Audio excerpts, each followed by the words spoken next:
Ngayon naman po sa Senado, mukhang ibang istorya.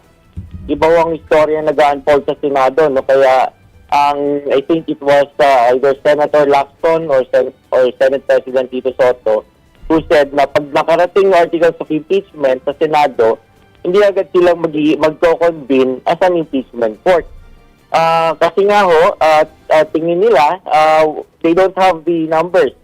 Yung kinakailangan na 16 na mag-aaproba para ma-convict si Vice President Sara Duterte, mukhang medyo hindi pa po naayos, mukhang hindi pa nakukuha.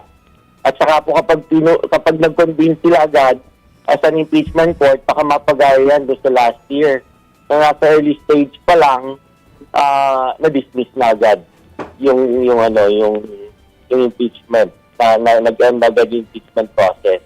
Sa tingin ko na-avoid yun, yung ganong klase scenario ng leadership ng Senado.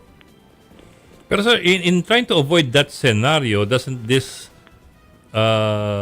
make the word forthwith again, again, a question of definitions? Hindi ba lalo madidili lahat at uurong lahat ng timelines? Ang interesting nga dito, Sir Ed, is that parang yung forthwith, in definition ng forthwith dati, na kinakainisan natin, mukhang papabor pa kay Senate President Tito Soto. Nakakaiba naman ang kanyang interpretation ng forthwith, talagang agad-agad. Yeah. Pero, given the situation, na mukhang hindi pa niya makukuha yung 16 na kinakailangan na boto o na suporta, yung definition ng Supreme Court ng forthwith, mukhang papabor sa nalalagyan niyang sitwasyon. Na hindi na kailangan madaliin. Sir, let me see if I'm understanding you correctly kasi I might be misunderstanding you. Are you saying in effect na na dahil malabo pa makuha yung 16 votes to convict, it will work in favor of those who want to convict her not to immediately convene the impeachment court? That's right. Parang nag-align Nag-align yung sitwasyon. I'm not saying na gusto ni Senate President Tito Soto yan. It's just that it seems that he has no choice. So mas maiging i-dribble muna hanggang makuha nila yung numbers. Tama ko ba? Is that what you mean? Yun ang nakikita ko. Yes po. Yan ang nakikita ko, na hindi pa favorable.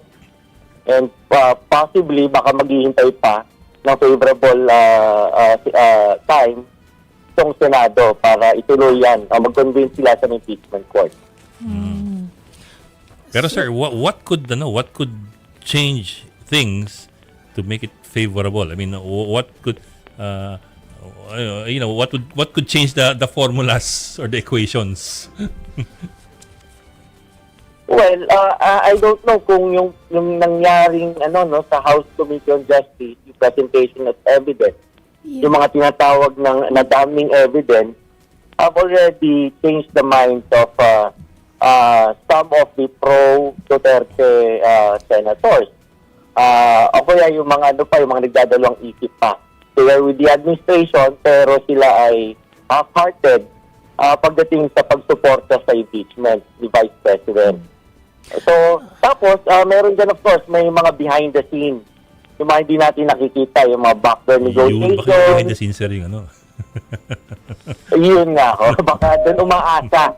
Baka yun talaga yung actually, yun yung tanong kasi, sir, na sa tingin nyo po ba, sa ngayon, since sabi nyo nga po, mukhang malabo pa yung makakuha ng 16 to convict the Vice President.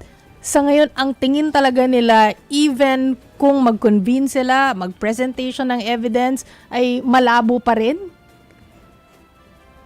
Yes po, oo. Actually, baka nga ang isa ko pang naiisip, baka hindi umabot sa trial proper Kasi baka early stage pa lang, may mag-motion na ipa-dismiss.